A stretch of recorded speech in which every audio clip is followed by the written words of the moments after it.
was the fact that even after we've done digesting, let's say that we have an empty stomach, what happens after that? We're still burning fat, we're Yeah. still burning proteins, we're still Yeah. burning carbohydrates, Yeah. and we're creating like secondary things out of that, right? Where Yeah. it's converting stuff into something. So I think that even if you digest all your thoughts at the moment, there are stored fat Yeah. molecules, stored thought Mm. molecules in that will just consistently always be Yeah. getting recycled in your body. And Yeah. it's something where like you realize at one point like you that's what is seeming to be subconscious, and that's what is seeming to be Mm. uncontrolled thought. That is the randomness of thought that we think it is. Ah. But if you really think about it, when you have a thought, like, yeah, it seems random as fuck, but then almost every single thought you can be like, yeah, I can see why that's in my head. I can see where that Yeah. comes from. You can connect it to something.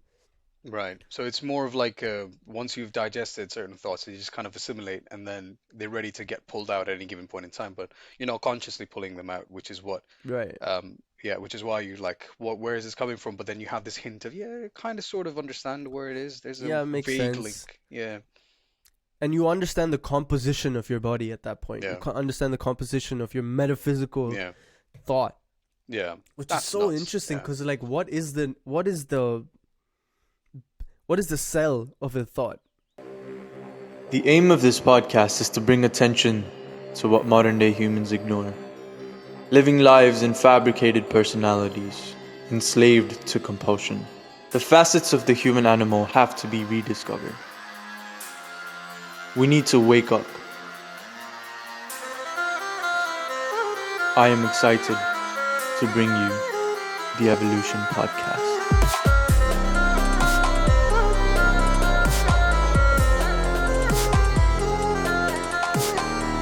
Okay, I'll put it like this. Mm. Social media is, in my opinion, it's not like impossible to beat, but in my experience, it's so well designed Yeah. as a drug, and since it's also classified as a drug now, like you have to really take it seriously. Oh, And damn. there's a part of me that understands like the whole discipline aspect of anything compulsive, right? Like you can make anything addictive. You can make sleeping addictive. You can make running addictive, working out addictive. But there's something about social media that like it hits all the right spots, Mm. and it's so difficult to beat sometimes. Where like I've never had a real issue with social media ever, but sometimes it's like for the past week at least, I'll say, like, because I've been doing business on my phone, Mm. there's times where you have to open Instagram and you have to look for, business opportunities, let's say. And there'll be a video that like you so subconsciously you will watch, and then before you know it, you're watching like 10 videos and 15 videos. And I know people have been saying this for so long, but I've not really experienced it. Where now I am experiencing it, and every time that happens, like I won't even realize I've watched like 5 to 7 reels by the time I catch myself, which is like still very less. 5 to 7 reels is nothing. That's like what, a minute or 2 minutes at max. Yeah. But I catch myself and I'll be like, ooh, what the fuck just happened? And I'll put it aside. And then I'll realize I still have to do business on my phone. And then I pick up my phone and then you still have to do Instagram. It's like I really want to delete Instagram and get rid of it. But like Mm. I have to create this, like the podcast is on Instagram. Yeah. My personal page is on Instagram. And there's these aspects of social media that I need to use as a tool. And of course, can I not be addicted to it? Yes. But it's like I have to be on guard about it all the time, which is like quite the annoyance for me. Yeah. What's your experience with like social media and being addicted to it? Well, I sort of have mixed feelings about it because the way that, any kind of addiction is classified, it sort of brings to perspective an altruistic view with it, as in do I care enough about what the general public is doing to have an opinion of the matter? Because I really don't. For me personally, on a personal level, I treat it the same way that I treat anything else that I find myself getting too overly fond of, if that makes sense. say, cigarettes, easy example. And like I keep saying, things for me are very binary. It's either on or off. Either I'm either doing it with the intention of not wanting to stop doing it, or I'm not doing it at all.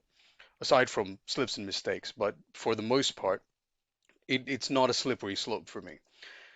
With social media, I think in general, the the idea is that you give people an instant sort of dopamine hit, like the instant gratification part of it that people love so much. Like Instagram's got the double tap is very provocative. You've got now with Yeah. TikTok, you can swipe through and watch a new reel very efficiently, very quickly. The process is so streamlined that it makes it easier for people to kind of get this gratification over and over again. Not to mention like the sharing features and everything. You share reels and you share pictures with people, and you kind of want them to notice that you've put in the effort to share this thing. And there's this underlying sort of thing. I keep saying thing a lot. I need to change that. There's this underlying idea that people want to be sort of noticed with the sharing feature, particularly in any platform, right? Facebook or Instagram, TikTok, whatever, wherever you can share um, these the material with another person. Mm. They want to be appreciated for a couple of things, right? One of them being that they put in the effort, obviously, to share this with you, and second being that it kind of describes how well you know the other person, if that makes sense. Mm. Back in the day, even now, I don't know, but to a lesser extent now, but back in the day, gift giving was a good example of that. That was the only situation where you would be able to display how much, or in reality, how little you know about the other person, where you give them a personalized gift, and you'd expect people who've known you for longer to be more specific about the things that they gift you, rather than just being like, oh, here's a random knickknack, you're a guy, here's a perfume or watch, you're a girl, here's makeup or whatever, you know. So I think all those things combined, right? The instant gratification part of it, plus the underlying motivation of being like underlying motivation of seeking attention, both in the Mm. sharing feature and the more obvious thing, which I don't think it's needless to say when you're posting stuff online, it's just attention-seeking behavior anyway, unless it's informative in some way. But yeah, all those things is why it's so easy to get addicted to it. But again, the altruistic part of it, of me forming an opinion based on the public, don't really care. For me, I use it as much as I use it, and then I'll just stop using it when I want to stop using it. Differs, but it's never the same amount or overly excessive at any point, unless I want it to be. Mm. Interesting. For me, it's like I've been recognizing. I think the algorithm has suited me so well now. Like Mm, Instagram has understood exactly what I like and what I don't like, especially mm, with the friends that like exactly like you said, they know what I like and what I don't like also. yeah. And so they'll send me something that I fucking love Mm, and I'll like it, and then immediately later the algorithm's like, "Oh, that's what you like," and it'll keep sending me these things. mm. And It it's kind like of I reels you want to back in. get away from, yeah, it reels you back in so heavy Mm, for me. Like, and I can switch it off when I want to, right? But it does take energy out of me. And I've come to the realization that, like, having never been addicted to social media before mm, and seeing the effects of it now, how easy it is to get addicted to something like that, where it's mm, like you don't necessarily see the harmful effects of it in the short term as opposed to any other drug, right? And there are people talking about it so much, but like the idea of just looking at your phone and looking at funny videos is not harmful sounding. yeah. But on the long run, like after like an hour or two or after scrolling, you realize that you've been fucking Yeah. tapped into like this matrix like Mm, device that is completely controlling you, brainwashing you, making you laugh, and you think it's all okay, but then you realize like you're just sad for some reason after you stop scrolling, because then you mm. realize like all That's the that crash. dopamine is just gone right now. Yeah, Yeah. that's the crash. And um you know, I just, it's become so much more apparent to me how easy it is to get addicted to this. My One of my really close friends just did an experiment for her school project on social media, and she has never had social media. I mean, she has, but she's not been on social media for like a few years, right? Mm, And for this project, she downloaded social media and she wanted to observe the effects of social media on her brain. And mm, what she did was she created this account. She followed nobody. Nobody was following her as a private account and everything. And all she did was see how the algorithm behaved and how it suited her almost immediately. Where she saw videos of exactly what she wanted. Like within a day, the algorithm had picked up Mm. exactly what she wanted to watch and what she didn't want to watch. And she allowed herself the comfort of delving down that rabbit hole to see the harmful effects of it. And the way that she describes it now, having not had social media for so long, is Mm. crazy because like I don't even recognize how it feels to not have social media. I've been on social media since the dawn of social media. Yeah. Um, like fuck MySpace and all that. I'm talking about like the dawn of real social media, like the Yeah. new age social media. And we've seen how things have transitioned, right? We joined Yeah. Instagram when Instagram was just Yeah. started, before it was a part of Facebook and everything, and then Yeah. now we see like the improvements of Instagram. Instagram is basically every app in one. Yeah. And it's so fascinating how like we've seen, first of all, phones develop, where most kids nowadays they don't even know like where these phones have developed from. We saw it all the way back from like the black and white Yeah. Sony Ericsson phones, and now we're looking at these crazy advancements of AI technology within the app itself. Mm. And I can see the changes that are clearly inspired to keep people on longer. They don't really care about anything else that are happening, right? They're trying to make money off Mm. of us. And the narrative now has changed from us using social media for our entertainment as opposed to them selling our data to other companies as a business, right? So we've Mm. become the products essentially. Yeah. Have you seen that documentary? It's called the social. What is it? It's a very famous documentary on Netflix. Social Couldn't tell you. Social Paradox, something like that. Okay. Well, I haven't. That documentary has put into perspective for a lot of people what social media has become now, because we're the Mm. products, right? All these ads that we're getting, everything is them selling our data to other companies. Right. Yeah. I understand what you're saying, and yeah, like you were saying, I remember a time when Instagram didn't have stories. I remember a time before Instagram had stories. That's how long I've been on that stuff as well. And then there was a time when Instagram and Snapchat were used for two different things, and now Instagram has disappeared in messages. And now they've got this bullshit notes thing. I don't know which app they ripped that off from, but I suppose there's an app that we haven't even heard of that Instagram already has taken over. So it's just the whole idea of Instagram having been at the right place at the right time. Do you know what I mean? To take things and run with it. Now they just have like a really wonderful sort of foundation built because everyone's on fucking Instagram, right?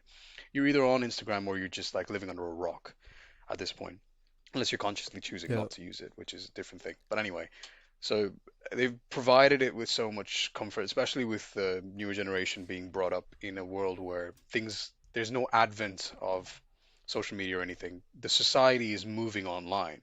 It's sort of the premise, and it's moved from becoming an addiction to becoming a necessity. We're bordering on that thin line between, okay, if I choose not to use social media and start living under a rock, like some people have done that, right? I think big celebrities like fucking Ed Sheeran and I think Shia LaBeouf and Rowan Atkinson still doesn't, but Cillian Murphy Mm, doesn't. So like these people who are ideally you would assume that they would thrive on, obviously they have a movie or they've got something that they want to advertise, they want to market, they'll do press releases and or, with social media they'll market it over there.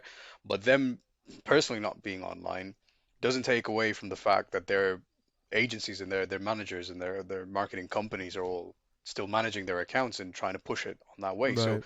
even for a sense, even in the realm of like jobs, like actual careers, like in the artists, the artistic industry, it's becoming more of a necessity than an addiction. You know what I mean? And we're living in the advent of that, I would suppose. And with it's inevitable, like I said, as the older generations before, you know, people that are alive now, I think there are at least a couple of people, a couple of generations that still remember a time before computers. You know, not before computers, but before modern computers. Mm, Windows yeah. XP will blow people's minds now sometimes. When you talk about that, Yeah. it's like you talk about desktops, it blows people's minds. But it's a very gray area for us to be in. And the more you think about it, the only reason that we are able to kind of objectively view everything is because we've lived through the end of one and moved into, like, we lived through the beginning of another. Hmm. But Hmm. we're not necessarily, I don't think we're going to live long enough for us to see it become the inevitable situation where it becomes like, you know, you cannot live without it. You just need to. You need to have it. If you don't have it, you're fucked. Do you know what I mean? Yeah, I think we're already at that point as a society, but here's what like interests me. Oh, there's a deer right outside my window. I love living here, man. Is that what But here's interests what you? interests me, right? Yeah. I know. the what I recognized is there's a line that I heard which is which was very important for me to recognize is that when there's something working against you, like when your enemy has a plot against you, you must always allow yourself to be manipulated by this enemy so as to see where they're trying to go first. Yeah. If you don't know where they're going, then Yeah. you cannot defeat it, right? And Yeah. so I took that idea and I allowed myself to delve into a little bit because I've never really allowed it. I always saw the addictive side of it and I always refrained from it. I kept that nice balance, Mm. but I never really understood what it was doing. So in the past few days, I tried doing that and I recognized where it was going. But for me, that's not what was important. What I recognized was, let's say 30 minutes of scrolling is completely unconscious scrolling, right? Like you have no idea of doom your scrolling. breath. You have no idea of, yeah, it's just passive scrolling. Yeah. So what I realized was as soon as you're done, Yeah. every other side of reality becomes so much more enhanced, right? It's like you're almost waking up from sleep. I look outside the window for a minute after I'm done scrolling and I'm like, holy shit, like this still Mm. exists. There's a life in the real physical world that still exists that I was completely unaware of for the last 30 minutes. Yeah. And something that popped up into my mind of like utter importance is the fact that the less connected you are to your breath, I think the less healthy we are as individuals.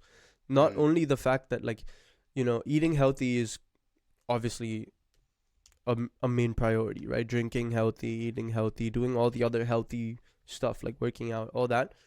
But I think the simple the simple activity of being connected to your breath consciously and observing how that feels is a huge part of health. And I think if we don't do that, there's a large part of us that has to work on autopilot. Yeah. Yeah. And I think our immune system is being affected directly by the fact that we are not conscious because everything in your body has to work on autopilot right now. Yeah. First of all, it's beautiful that we have that ability to work on autopilot. Yeah. But that's a survival ability, and that's not supposed to be the main thing that we're doing. But because of the advent of social media and all these other things that distract us from life, our main prerogative to life has become the percentage of being connected to your breath as opposed to being a passive autopilot body has differed drastically. And Yeah. that I observe very clearly is affecting my immune system, which Mm. I hadn't observed before because in the last few years I've been very, very connected to my breath. I've been focusing on that, and that was a very beautiful aspect of me. First of all, I recognize that there's a whole different side of me that is just activated, right? Mm. It's almost like I understand what they metaphorically meant when they said the devil and the angel exist within you. Mm. And in fact, we were talking about one of the things that Marcus Aurelius was saying, the soul degrades itself when it tries to be a cessation from life, right? Yeah. And I felt it so clearly even more now because one, I had the knowledge of what he said, and now I was able to observe it like that. And now it's like the soul isn't even trying to do that by itself, like metaphorically, whatever you want to call that word, Mhm. isn't really doing it itself, but like we're posed to the situation where if you don't do it, you're not even in a natural cultural society. And that Yeah. makes it extremely hard for people, one, to realize, And the second thing, like my main point that I want to stick on to is what I'm saying is like being not connected to the breath is extremely harmful for us. And I don't think enough people talk about that. They talk about it in a way where it's oh, be connected to your breath. It's important for you to realize what the nature of reality is. Like, yeah, I like to say all that, but I think just the idea of not being able to do that genuinely causes harm because you are allowing nothing to be in your control. It's just like your autopilot, autopilot, autopilot. Yeah. And that's crazy. Yeah.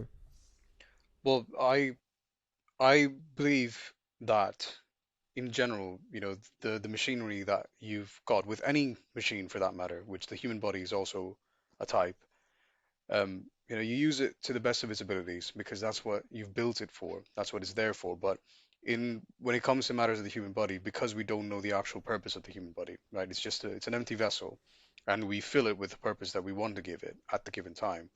It's much easier to kind of lose the perspective of what you want to do or what needs to be done versus what you want to do at that given time, which wherein lies majority of this problem and why people get sucked into all these different things and people have differing perspectives on what um everything from what it should look like to what it should function like to what it should be used for, etc., etc.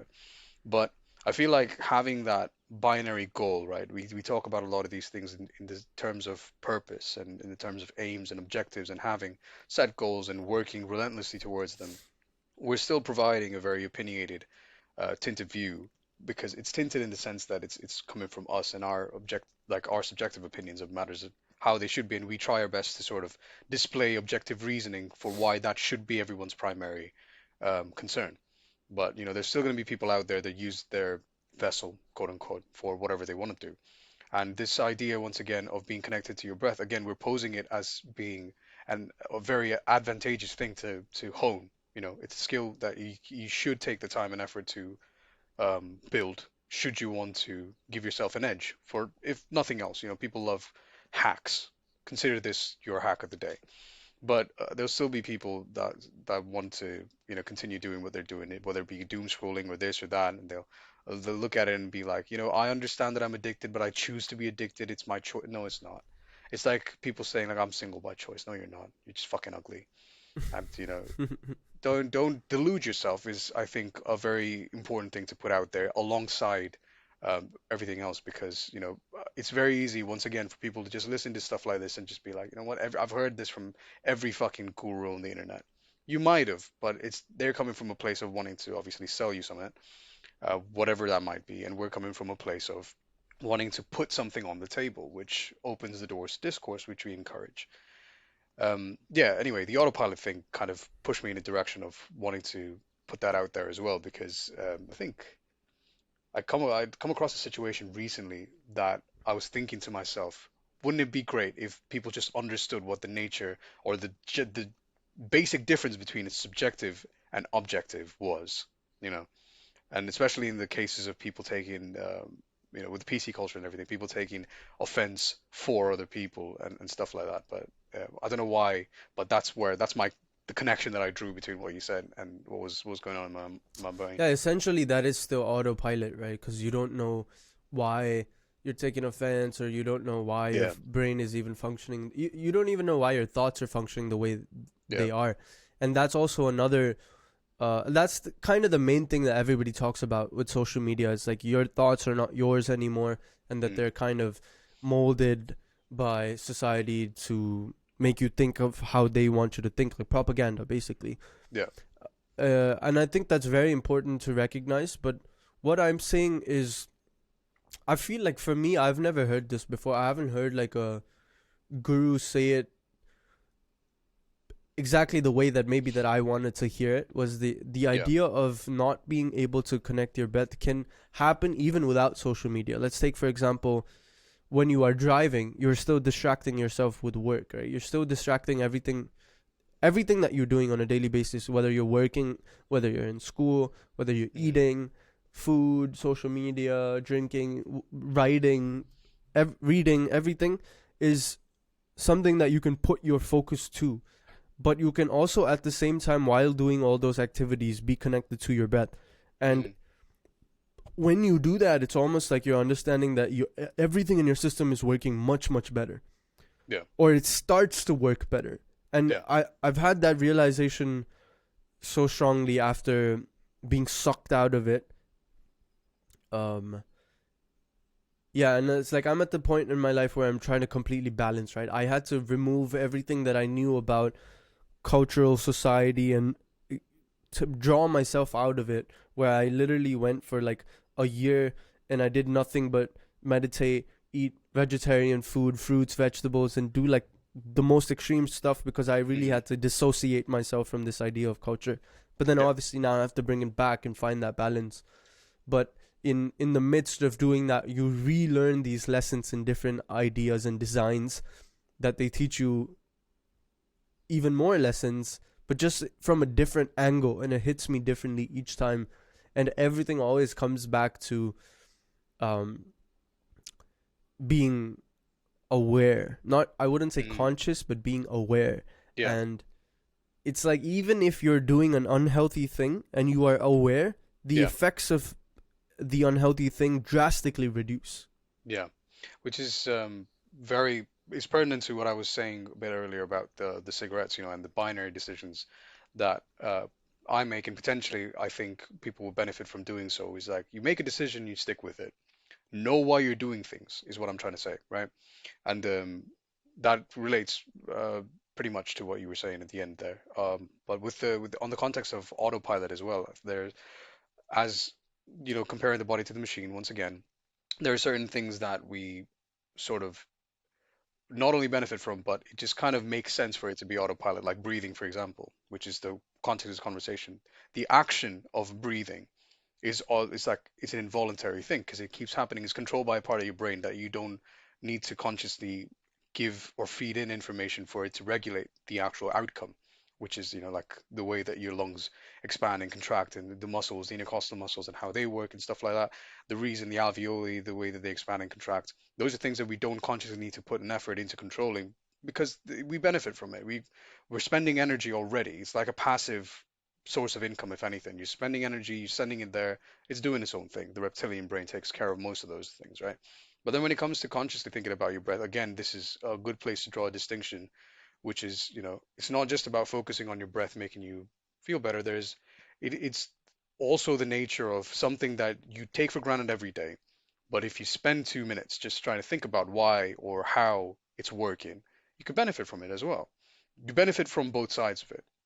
In fact, it is, the argument still is open of which one's better, but who really cares? If you're not making a change, you're not going to understand the difference, or you're not going to unravel anything. Well, I'm saying that because I have no experience in what you've described, right? So this is my perspective of someone who's not focused on their breath and just been like, yeah, it's there. But, listening to you again, which is most of our conversations are because you've had experiences and stuff that I don't. You've experienced it and now you're sharing your thoughts, which is to me, like I said, this is what I'm thinking of at the minute. Yeah, for me, in my head, it's pretty decisive which one is better. Like, Yeah. it has to be when you're most connected to your breath. Yeah. But when you really think about it, it's not just the breath, right? And not just the other things that we've been told are involuntary actions. I feel like every single thing, I mean, I don't feel like it is a fact, is involuntarily capable of functioning. Right. Including your thoughts. Which is the craziest part for me still I think to thoughts, this day. just by definition, are involuntary. How can you voluntarily have It's funny because you can. You know how you say, like, don't think of pink elephants, and you're thinking of pink elephants. So you could classify that as maybe like a voluntary thought, but in general, I like to think that thoughts are involuntary. You can never predict what thought you're gonna have. That's true. It's like saying you can't predict the every single duration of a breath, but when you want to, you could definitely do it. Like, for example, you can't think about everything you want to. Like, I can. I think imagining is different from thinking, right? I try to separate those things. Yeah. But thinking, let's say I want to think about how long it'll take for me to finish this podcast. I want to think about what I do after. We're capable of doing that. But the craziest part for me is always recognizing the thought aspect of it, right? Because Mm. the physical aspect of it, we've been taught since we were kids. Like in biology class, they teach us all these things about biology. Okay, like, yeah, it makes sense. It's a whole different thing when you learn it from your own experience and you observe your own animal. It's a completely different thing. But you've been told it before, so it's like, okay, in class, nobody really ever talks about thought, right? It's Yeah. considered a very philosophical subject for some fucking reason that they will not even include it in biology class or whatever class, right? And they don't say it. So for me, like when I started to recognize the biological aspect of thought and realizing that that is also involuntary, it gave me this idea of like a drawing, right? Like I was able to see my body as just an automated biological system. That's all it is, right? It's a program. And it just functions. Whether you want it to function or not, it's functioning. Yeah. Depending on all the inputs that you're taking, like your mental diet, your physical diet. Your diet is so important of the nature of the autopilot that you have. And you could use that to your advantage, which a lot of people do. Like, for example, when there's like athletes will use it to their advantage, right? Or fuck athletes. Like when you look at a cheetah, for example, when it's chasing an animal, one of the craziest things is it will be moving at like 60 miles an hour, but its head will be completely fucking gyroscopically stable. Yeah. And everything else is moving so extremely fast.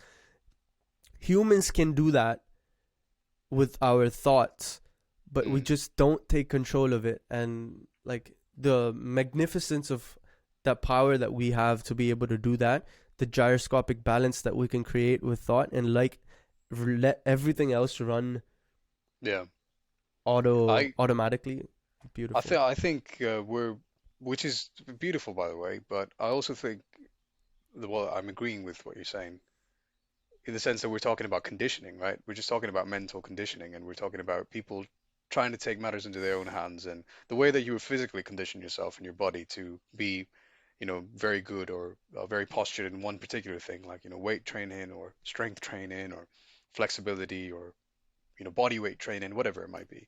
The same way you could condition yourself mentally by introducing all these different elements of, again, this is just the focusing on your breath is just a facet of what you could use, and then as a stepping stone to be able to control something that is in general very chaotic. Like, again, in my experience, thoughts are very much like a hindsight thing. I'm not typically finding myself thinking about, or at all for that matter, finding myself thinking about a thought before it happens, because that's sort of the thing that I'm trying to say, that there's a word for it that's called forethought, but even forethought is an abstract. So the meaning of forethought is abstract. It's having a feeling or a sensation of what might happen. It's a prediction. It's not a premonition. There's differences. But what I would love to see at some point is this premonition type of thinking, which the closest thing we have to that is deja vu. But I'm also kind of open on the concept of deja vu. I feel like premonitions and deja vus are kind of close to each other. The brain is weird like that. But anyway, yeah, I always find myself thinking about a thought in hindsight, right? And being able to, it also brings to mind, before I forget, this thing that I was told when I was a kid. It's a funny thing my mom told me. I told her, I distinctly remember this conversation. I told her we're talking about snow, and I'd never seen snow at the time. She'd seen it, and she was telling me what it's like. And I said, "Wow, I want to go to sleep tonight and dream about snowmen. I'm building a snowman." And she said, "Well, you can't think about what you're going to dream about, then you're not going to dream about it." And as a kid, I was like, "What?" I just took it as it was, and I just like, my prime focus leading into that conversation, leading into me going to bed, was to not think about snowmen, consciously not think about snowmen for as long as I can, because I thought that would appease some sort of inner dialogue in my head. The God that is in my brain is going to appease him and be like, this kid has not thought about snowmen. Let's give him a dream about snowmen. That's how I thought dreams work when I was a kid. But yeah, you know what I mean? So apart from small snippets like this, I've never been able to actually, I don't find myself thinking about a thought and then seeing it unfold. That makes sense. That is a very beautiful example that you just gave, but why I think that happens? I think it is possible, right? And most likely a healthy mind will function like that, and I'll explain why I think this is. Because I think the same way that our digestive system works. This is how I tend to explain this to a lot of people when we have discussions like this. This is my Yeah. idea of it and my experience with what the nature of thought is. The same way that the digestive system works after we take a certain diet in. Well, we have to fart, we have to excrete, we have Mm. to urinate, and these things are all byproducts of what we've already digested. So I think of the thought system as the same thing. Mm-hmm. So let's say, for example, your diet was at one point to think about a snowman. Like at some point you came across that input. Yeah. And the more conscious you are about that input, you are doing the work of digesting. And so since you have digested that thought, you are not able to excrete it in the same way. But let's say there is something that was indigestible, and you were to swallow that, it will still be indigestible when it comes out. And so the way that I think about it is, if you had subconsciously thought about a snowman and you never really had the time to digest that thought, then it wouldn't have converted it to anything else. And so you might dream about it as that. So it's an indigestible thought. And I think most people exist in a state of mind where, because they're not consciously digesting each thought that they have in their inputs, that their life becomes a span of Series of indigestible things. thoughts. Yeah. And so that's why forethought is not possible as much as recycling the thoughts that you already have. So the time that people take to really just get rid of all the constant consuming, not enough digesting, that amount of time your brain is just like, oh shit, I have to digest all these things. And so the only thing that you can think of is everything that has already fucking happened. And that's the same thing that happens with your digestive system. And now that I explain it, it's becoming even more clear that these two examples are perfectly relatable. When you look at the concept of meditation, and you look at the concept of actually even just being a healthy human being, the lesser percentage of your day that your stomach is full, the better that you function as a human body, right? So if you are consistently digesting food throughout the day, all your energy, sluggishly. You're more sluggish, and most of your energy is already directed towards your intestines and your digestive tract. So that already is taking out so much of you. And that's the same thing that we do with thinking. It's like we're constantly consuming. So our brain is always full of shit. And so the time that you sit down and stop digesting, you have to allow that digestion period to get over. And once that digestion period is over, then you are able to have forethought. And that's why I think more people who spend time connecting themselves to their breath, as woo-woo as that sounds, are more intuitional, we would observe. Because they don't have the that gas building up in their thoughts. Yeah. I just wanted to say, I think that is very excellently put, really, because that puts things into a much easier perspective, digestible way, if I do say so myself.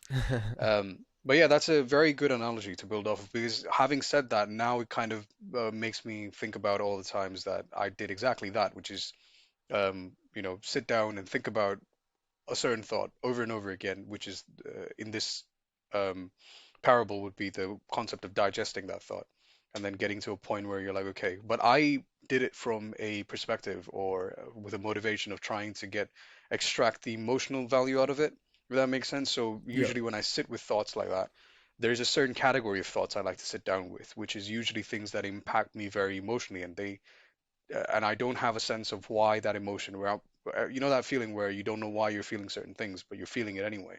And then you sit down and you go back to all the things that you've experienced and you've encountered, and you're like trying to pinpoint, and then you sit down with that. But think about that on a more abstract level. So it's not a physical or any sort of thing that's happened in real life that I need to think about. It's more of, I'm thinking about a thought. So it's that sort of cycle. There are situations in that case where I've sat to quote unquote digest the thought, but which makes it less likely that there's a lot of recycle stuff. But it's funny to think about how most people in general are consuming way more. They definitely are, especially with the internet and everything. Yeah. consuming more thoughts, and they're just coming out and being recycled over and over again. At some point, you're going to come across the same thought twice, and then boom, deja vu. There's another example of why Mm. that might be. With, it's not the only way, but yeah, it's fascinating. This is something else that I wanted to add on to that. I can't really remember, but it'll come to me. It's great analogy and a great simple way to sort of put it, I think. Thank you. No, it genuinely is praiseworthy because there's no other way you could have thought about it, ironically.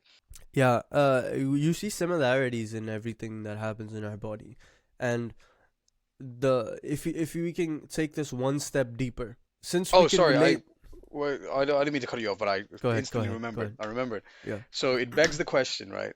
If we're thinking about, if we're digesting every thought that as it comes, at any given point in time, let's take a hypothetical scenario where people, or at least one person, does that, right? It begs the question then, do we reach a point where we have no recycled thoughts? As in, what does that look like? Hmm. Is we process everything as it comes. We take the time to process every thought as it comes. Hmm. We have no more recycled thoughts, right? What does Hmm. that look like? That's a good point. I think as soon as you mention that, I'm since I'm relating it to the digestive Mm, system. Something that struck my mind, which might not be the answer to it at all, was the fact that even after we've done digesting, let's say that we have an empty stomach, what happens after that? We're still burning fat, we're yeah, still burning proteins, we're still yeah, burning carbohydrates, yeah, and we're creating like secondary things out of that, right? Where yeah, it's converting stuff into something. So I think that even if you digest all your thoughts at the moment, there are stored fat yeah. molecules, stored thought Mm, molecules in that will just consistently always be yeah, getting recycled in your body. And yeah. it's something where like you realize at one point like you that's what is seeming to be subconscious, and that's what is seeming to be Mm, uncontrolled thought. That is the randomness of thought that we think it is. ah, But if you really think about it, when you have a thought, like, yeah, it seems random as fuck, but then almost every single thought you can be like, yeah, I can see why that's in my head. I can see where that yeah. comes from. You can connect it to something. Right. So it's more of like once you've digested certain thoughts, they just kind of assimilate and then they're ready to get pulled out at any given point in time. But you're not consciously pulling them out, which is what, Right. which is why you like, where is this coming from? But then you have this hint of, yeah, kind of sort of understand where it is. There's a Yeah, it makes vague sense. link. Yeah, And you understand the composition of your body at that point. You yeah, understand the composition of your metaphysical yeah, thought, yeah. which is That's so nuts. interesting Yeah, because like what is the cell of a thought? Is it yeah, like this hasn't been proven by any means that it's metaphysical, right?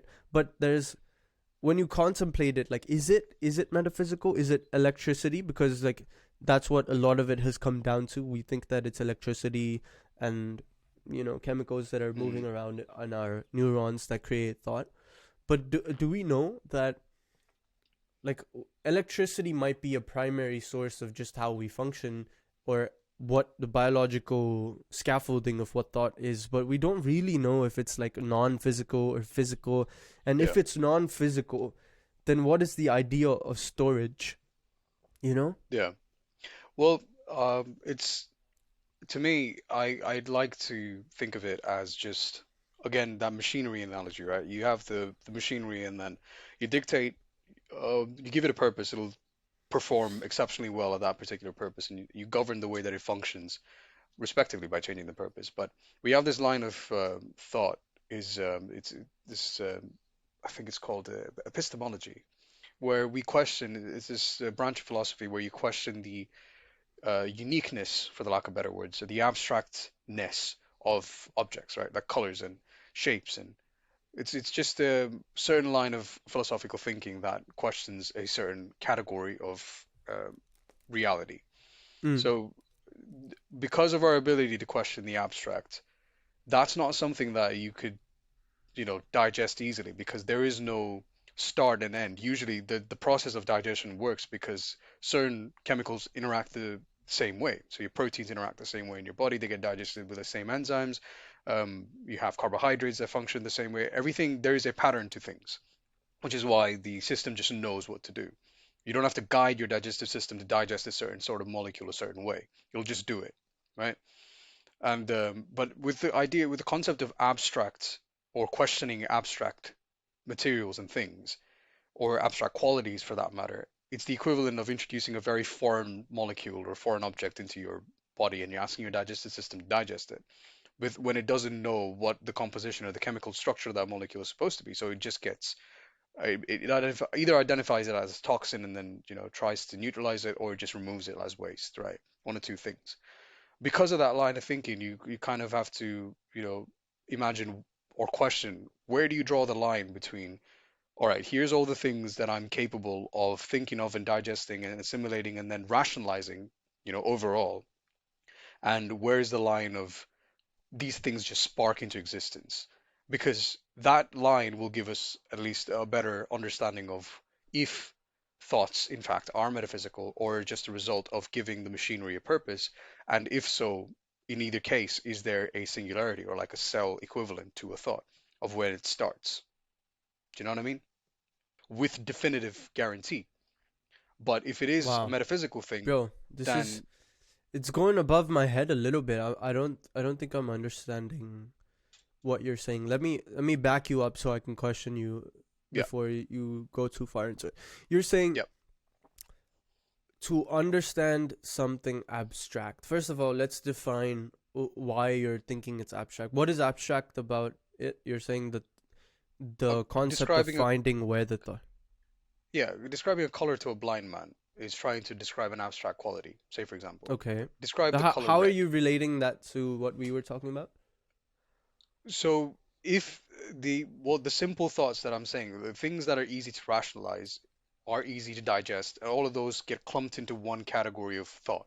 Let's say, right? Majority of our thought Okay. that happens day to day because we're not thinking about the things that people generally would say, like, oh, that's a deep thought, or oh, that's like, those are things where we try to explain abstract qualities, but we have inevitably, when a lot of people try to define an abstract quality, because there's no beginning and end to that abstract thing, which is what makes it abstract by nature, we have a differing number of opinions. People describe it differently because the, the the foundation of thought that they draw from to try to explain that abstract quality depends on their personal experience, how many thoughts they've digested or not digested, what experiences they've had, what thoughts they've had to think, yada yada yada.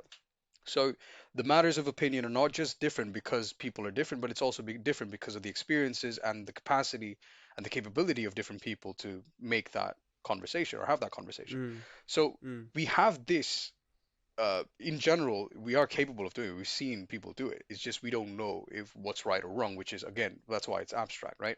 Now, what we can do is, what I was saying was, if we find the line that divides the category of thought, because we, again, this is not set in stone yet. If Mm. we can identify the line that divides what's keeping us from bleeding digestible thoughts and abstract thoughts, we can then get closer to defining whether the actual concept of thoughts are metaphysical or it's just the machinery being programmed with a certain purpose. For example, the machinery being programmed in a certain purpose in this scenario would be trying to objectively explain a color to someone with the purpose of explaining or converting that information to something digestible to them, Okay. because we're still talking about an abstract concept, a quality, if you will, but we're trying to explain it in such a way that the information is being transferred. But what I'm saying is, without that, you take the purpose away from it, and you still try to talk to yourself, you have an inner dialogue of trying to explain to yourself what the color red is. Like you ask yourself, what Mm. is the color red? And you sit there with it. You're still trying to think about an abstract concept, a quality, but Mm. you're using it with, again, like I was saying, the foundation of already digestible thoughts that you've had, that rationale that you've Mm. built, and you're linking one thing at a time to try to piece together what this abstract nature is, but Mm. you don't have an objective. You could say your objective is to define the color red, but take that away as well. Just sit with the idea of the color red, and you're still thinking about it, but you don't have an objective. So taking that as it was quite complex to sort of picture, but if you take it one step at a time and you get to what I'm saying here eventually, you start to think about, okay, if I can now realize, right, where the line that divides you trying to use all of those digestible thoughts that you have in your foundation and this abstract thought that you're trying to convince yourself is real, Mm. right? If you find the line that divides the two, you can then sort of understand and appreciate whether thoughts have a fundamental starting point, like a cell or like a cell version of them, or if they're truly metaphysical. So I understand what you're saying with finding the line between the two. And let me Yeah. tell you what I'm thinking about, because I still don't see how defining those would then reach that result. I'm curious why you say that. So what I understand from this is, one, there are easy digestible thoughts where you don't have to Yes. really work too much. Yeah. And what I would relate that to is digesting fruits. Your body is very capable of digesting fruits very easily. It doesn't have to make the Yeah. digestive system work really hard. And so that just requires lesser effort to digest it. And the way that I'm thinking about it is the strength of your digestive system, or the efficiency of your Oh, digestive okay. system, right? And Yeah. so, because you said it's a subjective thing, some people are more trained to digest abstract thoughts, or comparatively abstract thoughts, compared to easy digestible thoughts. So I would compare that to the strength of the digestive system and the strength of the thought system. So let's say the line is between, for us, uh, the line of digesting higher complexity thoughts is Mm. higher than when we were, babies, or we're Mm. comparing it to somebody else, who doesn't really think about the things that we're digesting. Let's Yeah. say that line is defined um, at this moment, but the line is defined by the quality of increasing the strength of your digestive system. Yeah. But Yeah. that's not, I'm not talking about it in terms of the strength of the digestive system. Okay. The part of the digestive system that I'm relating this to is the fact that it can binarily digest proteins, carbohydrates, and fats, right? Let's just take the three molecules for ease, right? It knows what to do with what to do with those molecules because it's got proteases, lipases, and you know carbohydrates or whatever to interact with these molecules and break them down. Now, if you introduce a foreign body, that's the my equivalent of digestible thoughts, the linear thoughts that we have, no Okay. matter Okay. what Okay. level of complexity, right? You can eat a whole loaf of bread or you can have like a spoon Mm. of sugar. Doesn't matter what the complexity is, it's still going to digest it the same way. It'll work harder, Mm. but it'll digest it. Mm. Now, the abstract part of it is introducing a literal foreign body into the digestive Mm. system. It does Mm. not know what to do with it, right? So one of two Mm. things can happen. It identifies it as a threat to the body, like a toxin, Mm. tries to neutralize it, tries to combat it, or it It just doesn't thinks it's digest it. useless. Yeah, like Right. I don't know, cellulose, for example. Right. Right. Goes in, Right. goes out the same way. Doesn't do anything. Fiber, for that matter, right? But So the difference here would be that the thought is created by the mind itself, right? So even if you were to yeah, introduce something completely abstract to a blind, okay, now I see what you're getting at. So if you yeah. were to So that's what I'm saying. introduce, like, to a blind person what color is, Yeah, um, what you would still be doing is then inducing a thought from their own system for them to happen to yeah, perceive what color is. They won't really yeah, get the understanding of it, so they won't yeah, digest it. yeah. But it doesn't make sense to me that it's a foreign body. Not that what you're saying is wrong. I don't understand your idea yet. Your idea is getting at something beautiful, but I want to be on the same Yeah. page. What Yeah. am I missing here? So the foreign body part that I think is just by, let's say, in this blind man color scenario, your objective, and this needs to be understood, the objective is to now express the color red to this person. That is your Mm, objective, right? mm, So now I said, okay, let's take that objective away because if we have an objective, you could think of it as being the purpose that you're giving the machine, which is the brain, to try to formulate thought, right? Because in that case, the idea of where thought stems would be purely physical because you're giving your brain a stimulus and pushing it in a certain direction. But in order for it to be metaphysical, as in appear like in, spontaneously, and if that's where the origin of thought is, if even if you remove the objective away from the scenario, the abstract nature of the thought should still exist. We should still be able to explain the thought without having to dive into our previous linear thoughts that we generally tend to do. Again, trying to make that a bit more clear. Let's say you're sitting with yourself and you're pondering the color red. You don't know why you're doing it. You're sitting with yourself pondering the color red, right?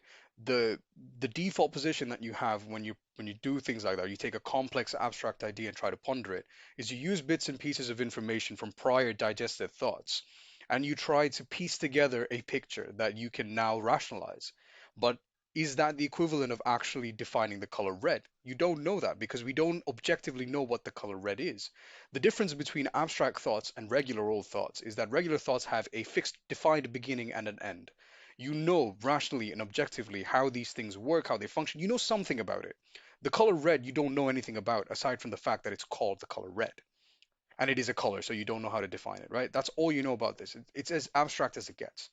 So trying to ponder an abstract idea without the intention or any sort of objective or purpose to try to, do anything with the end product, understanding how that mechanism in general works, which is what I was saying, to understand that line that divides what keeps us from using our already understood thoughts to try to build an abstract idea, or and what divides us, the other side of it would be just to, spontaneously be able to comprehend abstract ideas without using the crutch of previously digested thoughts, will give us a better understanding of where thoughts actually stem from. Because, like I said, there's only in my very binary dichotomy of how I was explaining it, thoughts can only originate from one of two ways. You either push the body, the brain in a certain way, you give it purpose, or it just spontaneously appears from somewhere. Each of which implying that there's a root cause, if that makes sense. The irony of you explaining this and introducing it as an abstract thought is Mm. is very funny. But I still don't The think I'm irony on is the not page. lost on me. I See, that's need the I need trouble. to be on the same page. Yeah. That's the trouble of trying to explain something that is like, first of all, difficult to explain in But general, and this is second of all, also what we specialize in, right? These yeah, are our conversations. yeah, So wait, let me try to understand what you're saying. You're yeah. saying that there are thoughts that are able to be digested, and those thoughts only are able to be digested because you have the crutch of already digested thoughts. Basically, your learnings, right? Yeah, your experiential stuff, right? Stuff, things that Mm-hmm. you think about over time, and you're like, okay, Mm-hmm. when you're born, your majority reptilian brain is like taking over your body, trying to do everything, Mm-hmm. breathe, control, whatever, Mm-hmm. homeostasis, everything. You come in a full package of ready to, Yeah. deal with the world. You gestate Yeah. for a little while outside the womb as well, but So I would eventually, also say the thought is a part of that. I wouldn't say it's a part of the reptilian brain, but I would say that because the nature of existence is like this, the by definition of nature, because we can think about anything, and because you yeah, can even introduce an abstract idea, by yeah. nature we should be able to digest it. That means we already have the complete system of how it works. Well, We don't need to digestion, understand it, which is what we're yeah, trying to yeah, do, but yeah, exactly. we That's what I was don't going to know get to. how it works, but it's working efficiently and Exactly. very well, Yeah. right? So the digested part of a rational thought would then be comprehension of the actual thought. Are we capable of thought? Yes. Mm. But to what extent are we capable of thought is what we're trying to kind of unravel in this conversation, right? And the degrees that I'm taking this is taking it from a very simple to understand, like face value thought, like Mm. general. You think about anything in general, right? The Mm. screen, you're looking at the screen, you're thinking about the screen, you're looking at different things, you're observing a lot of information going into your brain. It's Mm. doing its thing, and you can now use that information to put it into like words and stuff like that. You can assign it meaning. Mm. You can Mm. give a thought a purpose. Mm. But for to give a thought a purpose, you need to first understand and have digested that thought already. Mm. But you take an abstract concept like a color, much harder to do that with. Mm. You know you're thinking about a color. I can look at the color black and I can be like, I am looking at the color black. I can tell myself I'm looking at the color black. But you try to expand on that thought and you reach a point, you will eventually reach a point where you're like, I don't know, this is the limit of my thought. I can't go any further for this, or further with this. But then the Mm. question is, Okay. why can't I go any further with this? What is Okay. keeping me from going further? I'm saying if we know, then that's what I'm calling the line that divides, right? Okay. Let's Okay. assume that's Okay. what the line that divides. Comprehensible versus incomprehensible Yeah, reality. we can comprehend the color black. We just don't know how to reiterate and then have someone else comprehend the color black, if that makes sense. One of the inherent natures of thought is that it's translatable to some degree. It's always translatable to some degree. But with colors, aside from literally pointing to something and being like, this is the relative color that I'm talking about that is black to me, and then someone else looking at it being like, yes, that is also a color that I relate is black. or Mm. whatever color. Mm. But that's the line that divides. What's keeping us from trying to translate it in any better fashion, right?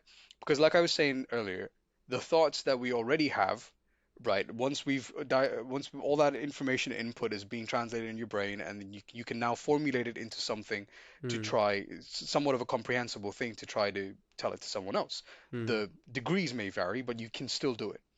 If we figure out what divides those two categories, the broad categories of thoughts that I'm just presenting, Mm.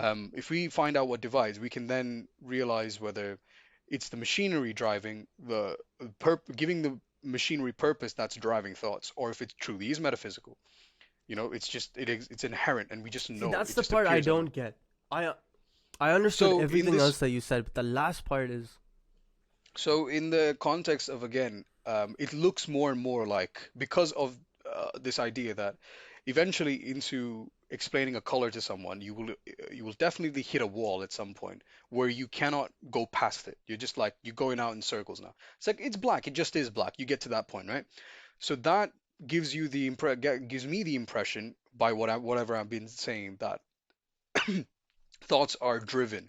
You provide a thought with an objective, and then it becomes something, right? You can comprehend thought in general, but in trying to translate it into someone else, it doesn't. It stems from a purpose which you give it, right? So the origin of that thought is still unclear. I don't know where that thought came from, but it came from. All I know is that there was an objective towards it. So I can say that I'm giving the machinery the purpose or the illusion of a purpose that I need to describe the color black to myself or to someone else is what's driving the thought. But if it was Mm-hmm. metaphysical, it wouldn't be a question of, why am I thinking about it? It would just be a question of, oh yeah, it wouldn't be a question at all. You just know. It's a thought, you know it, you have it, and you can translate that information instantaneously, is what I'm thinking about. Okay, That's so how I'm seeing it. let's define what you're saying is metaphysical. Maybe that's what I'm Just not working with. physical. So what I was trying to say with metaphysical versus biological was Yeah, the the cell of thought, like we were saying, right? So yeah, let's say, for example, when you digest a protein, there's an actual cell of protein. There's a cellular process that's happening where it's digesting something, and it's a yeah, physical chemical composition that's taking place, and it's gone. With yeah. thought, I was questioning whether the thought itself is a physical or biological thing that we can digest with our mental system and let it go, right? And so what you're saying is, by understanding where the thought comes from, Yes. we can then No, I'm define whether if it's. Oh yeah, that's true as well. I was trying to go backwards actually. I was trying to go to the origin of thought, because I thought that's what the conversation was about. As in, where does thought stem from? Is it a physical process, or is it like just Right. because of the way that our brain or the chemicals work, or is it something that's, metaphysical, which is like it's beyond the Mm, physical. It's with the thoughts happen to us. mm, We happen upon thoughts. That was mm. my question that I was trying to build up to. We happen upon thoughts. What do you mean? It's like it's how everything's in constant motion, right? Entropy Mm, is, and yep. we just kind of we have gates or walls that we close off our system and we put up to keep all that entropy from hitting us together. But that doesn't stop everything else around the universe from being in constant random motion. We choose to open the Mm, gates and we let everything flood. We let the entropy and the chaos flood through us. And that's what we mm, regulate. We regulate how far up or down the wall is, depending on how much we want mm, to, or whatever our objective is at the time. So if we happen upon mm, thoughts, it doesn't. What I'm saying is there's a whole other realm of just thoughts, mm, that mm, we mm, choose to pick and think from, but it mm, doesn't take mm. away. They're not coming out of nowhere and going nowhere. They're existing, omnipresent. I don't know if we happen upon them or Yeah, so if, essentially you are saying it's yeah. metaphysical, but with that. Yeah, that is one category of it, right? I'm saying if that was the case, then it might be metaphysical. But in the other case of the Ah. color situation that I was describing, it could just as easily be like if you give a thought a Mm, purpose, then you're driving it in a certain way. You're driving the machinery with a certain way with a purpose. So the origin of thought is still unclear, but that's what I want to get into. As far as I understand, and the more I mm, think about it, this is the dichotomy that I sort of. It could be a false dichotomy. If there's a third option, I don't know. I can't think of a third option, but if there is, there could be one more option of what the origin of thought might be, but in two broad categories, I still think like. These two are most reasonable. I want to clearly understand what you're saying. Like, I don't care Yeah. how long this podcast takes, but this concept is intriguing me so much. I need to understand what you're saying. But I'm still not there, so I'm gonna No, don't keep worry. asking you to Ask away. explain. Let's start Ask away. from the beginning, okay? We'll Yep. start it from the beginning again. You're saying, for Yep. example, I've understood basically nothing out of this. I'm gonna start again so that I get a fresh understanding. Yeah. It's derived. Okay, the origin of metaphysics, right? Derived from the Greek meta, ta, physica, after the things of nature, referring to an idea, a doctrine, or a posited reality outside the human sense of perception. So it is very much what I'm talking about. So the using metaphysic or metaphysical in this context makes sense, right? So far, so good. Building on that, right? Metaphysical and abstract, I think, and I'm defining these abstract qualities I can throw into the metaphysical realm. Let's make it a realm, right? Throw all of the abstract ideas and qualities, things that you cannot quantify, but you can qualify. Throw that into metaphysics, that bowl of metaphysics, right? Like anything aesthetic, aesthetic Mm. qualities in general are all metaphysical, right? So the texture of something, or the color, obviously, and stuff like that. You get what I mean? Abstract stuff that we can qualify but not quantify. But why is that Degrees of, metaphysical? because it's outside the sense of human perception, because you can't quantify it. Perception You not being can't in quantify this case colors. not. I don't think you quantify colors. I mean, you can have a scale to then You can relate it to. quantify the magnitude of light that it's reflecting. Yeah, yeah, yeah. Like, stuff like that. If you break it down, I mean, like I'm saying, just you can take it for granted that you cannot quantify color. Just take it for granted. It is a quality, right? A color is a quality. We know that for a fact. Okay. Okay. Because Okay. Okay. the that question is not relevant to the larger thing that I'm saying. We can talk about that Okay. separately. But take for Okay. granted, color is something you can qualify but not quantify in this argument. So you put that in the Mm. metaphysical realm. Textures, we do the same thing with textures. We can do sizes and stuff and shapes and stuff. We can't do Qualities, textures. We right? throw Okay. textures in that. Yeah, we throw that. Anything aesthetic. Um, so metaphysical realms have this tendency of being something that we can Wait, only wait, wait. talk about. Before you continue, you cannot quantify it, but it is perception. Like, say for the color, the way that Yeah, we yeah, see that's what I color was is saying before that. perception. Which that Okay. perception in this context I was saying before is not the literal perception of it, like not perceiving it, Uh. not yeah, perceiving in the perception in this context is making sense of it. Like Okay. in Okay. this case, formulating a thought around it. Mm. Like you're seeing that there's no objective reality behind colors. Yeah, yeah, yeah. So we can Right. perceive it, obviously. There's a literal Mm. perception happening. That's why we Mhm. observe that there's a color, right? Mhm. But that's not the context that I'm using the word perceive in here. But Mhm. Okay. metaphysical, yeah. So all of those things considered, making it very easy, throw all the aesthetic stuff into the metaphysical realm. So the metaphysical realm, things within the confines of the metaphysical realm have a tendency of, um, trying to describe them always has us trying to pick from things that we already know. Because of the nature of what we've just described, colors and textures to be, and all the Okay. aesthetic things, right? We have a Got it. tendency of needing a crutch to try to Yeah. describe them, right? Yeah. Now, Right. here's the question that I had about the origin of thought. If thoughts truly are powered by a non-metaphysical or just like physical for the sake of that way where we power the machinery that is our brain, we push it in a certain purpose or a certain direction and it does the thing for us, and that's why we're able to formulate thoughts. That's one example of it. Then we would constantly be trying to explain abstract ideas such as these metaphysical ideas Wait, with the wait. Say that crutch again. of Say that again. which part. That sentence. So metaphysical realm, things are hard to describe if the what was I saying? The idea of us trying to describe those things is abstract concepts, right? If it was powered by physical machinery, by giving it purpose, as in the brain is the physical machinery that I'm talking about, and the purpose is the objective of trying to describe these ideas. So your objective is to describe these ideas. The brain is the machinery, and if thoughts truly stemmed from those that sort of mechanism, right? We would be formulating abstract ideas and comprehending them only completely limited by what we know are these simplistic thoughts that have a start and an end, because we've been using them as a crutch so far.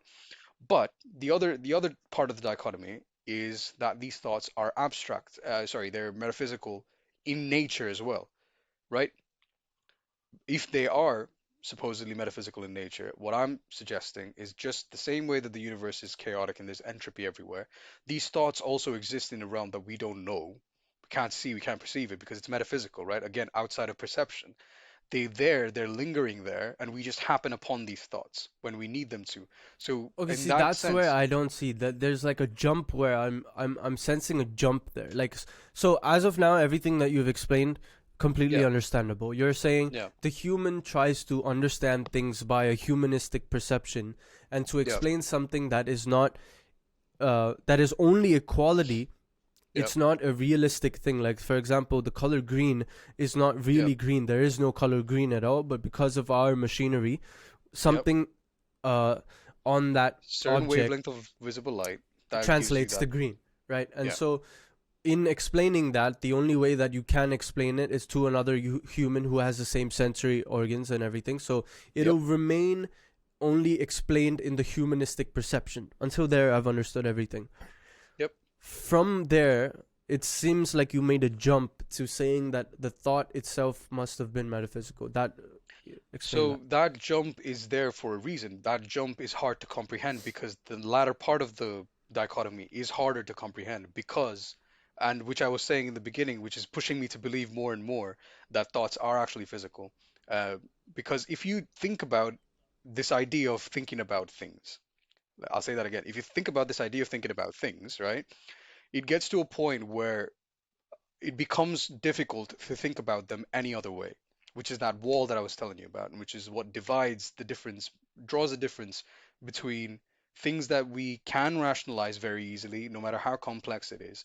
It always leads back to a start and an end point, versus things that we don't know how to explain rationally, like colors. Like the only way we know how to explain them rationally is by this wavelength thing. There's different wavelengths of light, visible light, the spectrum. Mm, They hit us in a different way. But okay. there's also, you think about even in that realm, just to expand that scientific understanding of it, there's ranges of the visible spectrum, not the visible spectrum, but the electromagnetic spectrum that we can't perceive, right? Like infrared and ultraviolet. There's ranges of the human ear cannot hear, but Mm, dogs and bats and stuff can, like mm, sonar, right? Stuff like that. Not mm, sonar, but ultrasound. mm, Anyway, um, that jump needs to be, what I'm jumping from is what we know is the visible package, the stuff that we're so used to. mm. I'm jumping into a realm of infrared and ultraviolet. I'm expanding the horizons. Okay. And in expanding the horizons, I'm saying that it's not immediately perceptive to us because we lack the means to perceive it.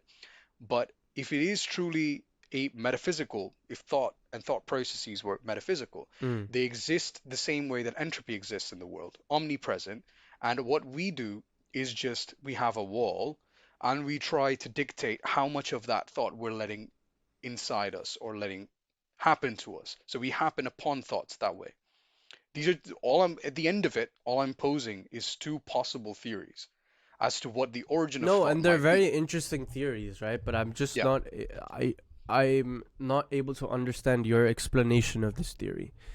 Yeah, Um, because like I said, it's hard to explain. I'm trying the best I can with the limited material, but yeah. um, once again, so just to make a case in the point, Mm. if How thoughts about truly use a were meta, different use a different analogy? Maybe that will take us somewhere. um, okay, so just to make that case in point, if thoughts truly were metaphysical, I wouldn't have to go through so many hoops. You would have just understood based on what I said, because Why? I'm trying to explain an abstract quality to you. Even in trying to explain the abstractness of the color red, I'm still trying to on top of it, like I'm trying to explain a bigger abstract quality, which is just the origin of thought. Does that make sense? Okay, I get that you're trying to explain Yeah. an abstract quality, but you So you clearly understand it, and so because you exactly, which understand is it, harder for me to explain it.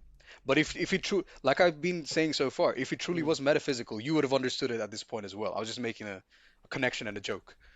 Um, okay, but yeah, if it truly was. But explain it to let me. me It's try to explain it harder. yeah, Yeah, yeah. yeah. So abstract qualities are hard to describe. That is my first premise. Got it. Abstract qualities can only be Not described only are they in. hard to describe, it's impossible to describe because they're So you qualities. do, I'm, that's like the first part. That was the Yeah, main I part of understand my that second part. point. Yeah, Okay. which is that because they're so impossible to describe, right? If there was a way to describe them to accuracy, Mm. and by accuracy to precisely describe them, in a sense, if you had to describe an abstract quality precisely, that would first imply that the abstract quality has something in it that is defined, it is definitive, right? By definition, abstract things are not definitive. They are the opposite of Yeah. definitive. Yeah. They are abstract, right? Right. But in trying to Right. explain them coherently, we need to first have or imbue them with a definitive quality, something that is quantifiable, not just qualifiable. Could be Okay. anything. For the Okay. sake of thoughts, the quantifiable part of it, I think, is having a coherent beginning and an end. With abstract qualities, it's hard to have a coherent beginning and an end, right? The coherence that we could give it is a purpose or an objective. So in the case of the colors, I was trying to provide that purpose by saying and expanding that you're trying to explain the color red to a blind man. You Mm. now have a purpose to build coherence from something that is abstract because you now want to describe the color red to a man. Mm. But to make things take things a step further, forget the objective, forget the purpose. Think about the color red. If you're just sitting around pondering the color red, you do not have an objective aside from the fact that you just want to know about the color red. Mm. Does this make it easier or harder for you to now describe this abstract quality in general? I think I'm starting to understand something. Are you trying to say that every thought that we have is a contemplation, and because it's a contemplation, there's a beginning and an end, right? So there's a reason for Yeah, the thought. And so yeah, because there's a reason for the thought, what is happening is basically computation in your mind, right? Or yeah, wherever it's happening. There's yeah. computation, but you're saying as humans, we don't, or if we were to stumble upon a thought that Yep. had no reason to be computed, then Yep. that would make it metaphysical. Yeah, then we could get at least we would get a bit clearer on where we stand on the origin of thought. But yes, that's exactly what I'm saying. Mm. Okay, so now your question is, does that happen? No, no, I was just like I said, I was posing just two theories, and then we can expand on either one. But Okay, basically, okay, that's what I'm okay, saying. It's either okay. one or the other. I'm leaning. The more I'm trying to have this conversation, and in the past couple of minutes that we've been having this conversation, I'm more inclined to believe now that it's just like giving the machinery purpose, like I was saying. It's very physical, not metaphysical, because I've been having such a hard time trying to explain So this. you're saying the the purpose of a human thought is to compute. No, I'm saying any purpose is what drives the thought in the first place. The origin of thought is the question. Right, so thought is created to compute. Because to compute there's a purpose. Yeah, yeah, okay, yeah, I suppose, yeah. Okay, okay. So if there is a non-computational thought that has Yes, no definitive answer to it, then what is that? yes, yes. So, but it would still be a thought, right? This is what I was Yeah. calling abstract thought. It would still be a It just thought. would not be a finished thought. Yeah. It So, won't but be it's not a digested. clause. Yeah, it won't be definitely won't be digested. It's not necessarily an unfinished thought because the color red is still a finished thought. Just you don't know what to do with that information. You don't know how to comprehend. You know how to comprehend it inherently. You just don't know what to do with it. But You know? if you took that same concept and you said, like, for example, uh we're not trying to understand what the color red is, we're trying to understand what the concept of color is, that would be definable to us as, like, say for example, when you say that, for me the easy end goal of that purposed thought is the fact Mm, that what is color and why do we see color, and so there is a yeah, definition for that. The human yeah, eye has a yeah, certain spectrum in which it needs to see, and so it sees it like that. But the final conclusion of that would be, yeah, there is no color yeah, to things, it's just how we perceive yeah. them. It's just this idea of us thinking in general. We have a mechanism to just have, because we've been thinking and we're not aware of how we're thinking certain things.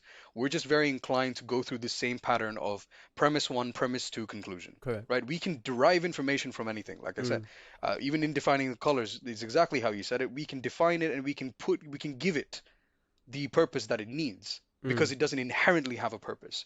I'm saying there is a large and a vast category of thoughts that have purpose within themselves that don't need to be provided with an external premise that we derive from other stuff that we already For know. example. Anything that's not abstract. Just give me an example of something that's not abstract, and I'll tell you what it is. So it's like if you were to like if it's quantifiable, you know what I mean? Like this, for example, it has dimensions, it has a shape, it has a size, it has a length. Automatically, there's an inherent quantity in it that I can define. It's not just abstract. It's not an abstract object, you know. Okay. But when it comes to the color red, it doesn't inherently come with something quantifiable. The concept of colors, yes. But then again, we're providing it with that idea of we're providing it with a purpose. We're saying that, okay, since we can't directly comprehend the color red or define it in any way, we'll take Okay, it okay, I back see to what you're what the doing. exactly. Yeah. Okay, and so what is your following point for that? Now that you've established that. Fuck me. What was my point?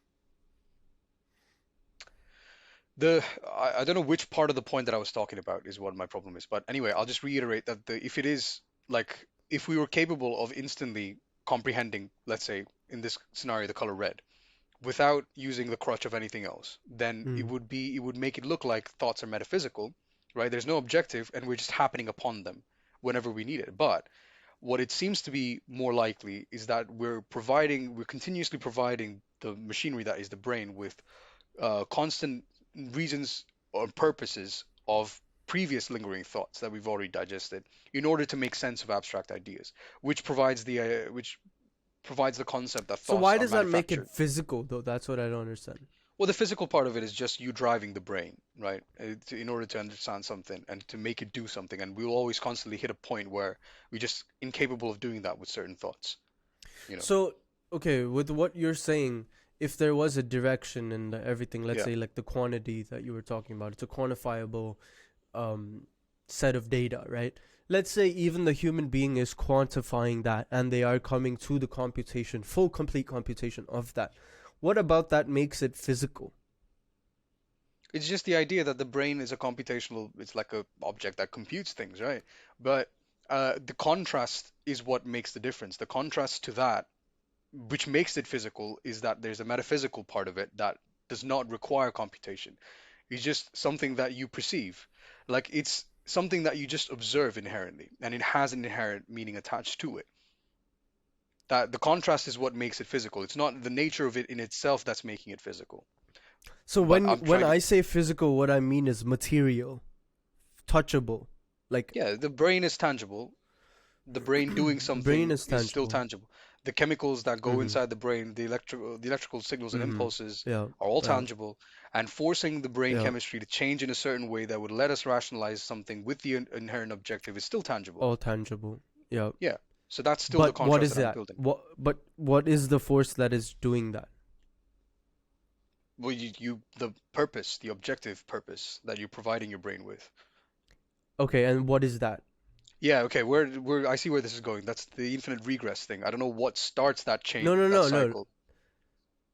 no, no, no. Just answer the thing. I have a point with this. What is that purpose that it's driving?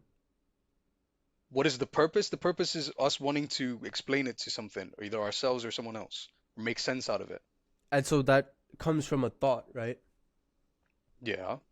And so if it's coming from a thought, that means there is a source of energy, whether it's translated as electrical or whatever. Like there's a force Yeah. of energy that exists before that. Yeah. And that can already be computed in my brain. Let's say, for example, I already know the answer to how to explain to you what a shape is, right? I already Mm. understand that thought. It's a complete thought in my head, fully digested. And I'm trying to explain it to you, but let's say it's as of now it's an abstract that thought to you because there is no complete computation of it. So Mm. what I am transferring to you is basically I'm just stimulating parts of your brain for you to compute things, right? For you Yeah. to calculate things. But what I'm saying is the diet that we have, let's take it back to the digestive analogy. If we're Yeah. Also, this is one of the problems with our podcast. It's a beautiful thing for conversation to have, but for us to create timestamps when we're using analogies for an hour becomes really hard. So for anybody watching at this point, we've genuinely forgotten that we're on a podcast, but Oh. stick to it. Like, this is how we like having conversations. So the idea when we're talking about digestive systems, we are looking at a diet. Let's say we eat some food, the food gets digested, and the food is the source of energy, right? Yeah. Now, for thought, when we're thinking about the thought digestive system, the digestive system of the thought, for it to be digested means for it to be computed. We're on the same page there? Yes. Okay. Yeah. So for it to be computed, Oh, I think I see what you're getting at, which is like if we have an idea of, if we can think about a thought, it's already been digested. Is that what you're implying? Are you saying that there's no thought, we cannot have thoughts without digestion? We cannot have thoughts, comprehensible thoughts, without it being digested first at all? no, I'm not saying that, because like in the same way we can have stored fat, we can have stored thoughts that are not digested, but yet to be But digested. these are thoughts that we've had previously, I suppose, which is what it had to have been introduced to us at some point in time. It's not new thoughts. Okay, so it's in the preliminary stages of digestion. You can say that. Right, yeah. What I was suggesting with the metaphysical thing is that these thoughts, right? There would be a situation where we would not have had any experiences that relate to us having had a certain thought. Let's say the stored fat analogy. Without having any experiences that correlate to us reasonably having had that thought, we would still be able to have that thought. We'd stump, which is what Okay, happened okay. So upon, yeah. you're saying this new idea that we do not have experiences of is of a Yep. different quality of digestive nutrient. Yeah, which is the foreign whatever I was talking about at the time. Okay, yeah. So now I understand what you're saying. The way that I'm looking at it is, regardless of what thought it is all the Yeah. same nutrient. Regardless of what Mm. computational idea that we have as humans, it is still the same nutrient that your brain can digest. Like, for example, metal is indigestible to us, right? Actually, I don't know if that's a fact, but you can't like chew on a plate and digest it completely. So what I'm thinking about is anything indigestible is a foreign body to the digestive system, but anything that is already a thought is already digestible, which means it's the same quality of nutrient. Even though that you haven't computed that thought, even though you haven't extracted information from that thought, the thought in itself is a nutrient that is already started to be digested or stored. But regardless of how abstract that thought is, it can never be a foreign body because it is still the same nutrient. Every single thought in the world is a nutrient. Yeah. Well, I agree with that, right? To the degree that we understand it, but in the effort of furthering that idea is what I was having the, you know, Okay. well, because it's so hard to comprehend, because it's bordering on incomprehensible. There is only a limited way that we can speak about it in general, and with the analogies is the closest we'll ever get to actually concluding what I'm trying to sort of get out. I think if we keep doing it, as long as you've understood it, I think we'll get it. We'll get to the end of it by this conversation. I guarantee that.